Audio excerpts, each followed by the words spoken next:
மகளிர் அணி சேனலுக்கு தங்களை அன்புடன் வரவேற்கிறோம். இப்போ வந்து கொள்ளு இட்லி உப்புமாவை எப்படி செய்யலாம் என்பதை பற்றி பார்க்கலாம். இட்லி இந்தமாரி சுட்டு வச்சுக்கணும் நம்ம.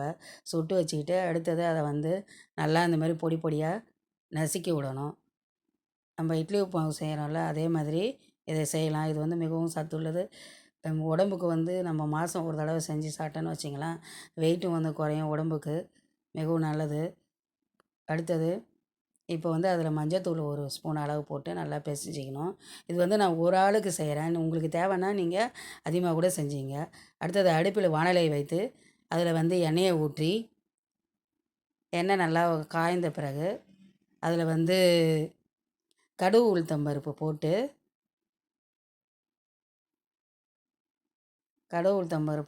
நல்லா வந்து பொரியணும்.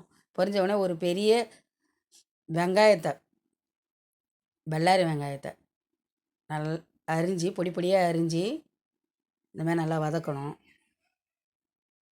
இது நல்லா வதங்கிட்ட பிறகு அடுத்தது மிளகாய் ஒரு 2 மிளகாய் போட்டு வதக்கணும்.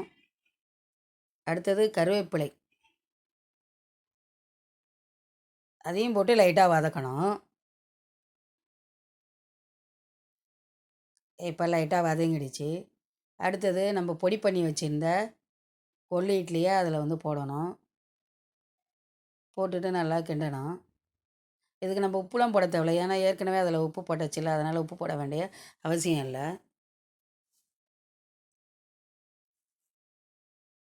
இதை நீங்கள் செய்து பாருங்கள், மிகவும் சுவையுள்ளதாக இருக்கும். மகளிர் நேயம் சேனலுக்கு சப்ஸ்கிரைப் பண்ணுங்கள், லைக் பண்ணுங்கள், கமெண்ட் பண்ணுங்கள், ஷேர் பண்ணுங்கள். மேலும் இந்த சேனலை பார்த்ததற்கு நன்றி, வணக்கம்.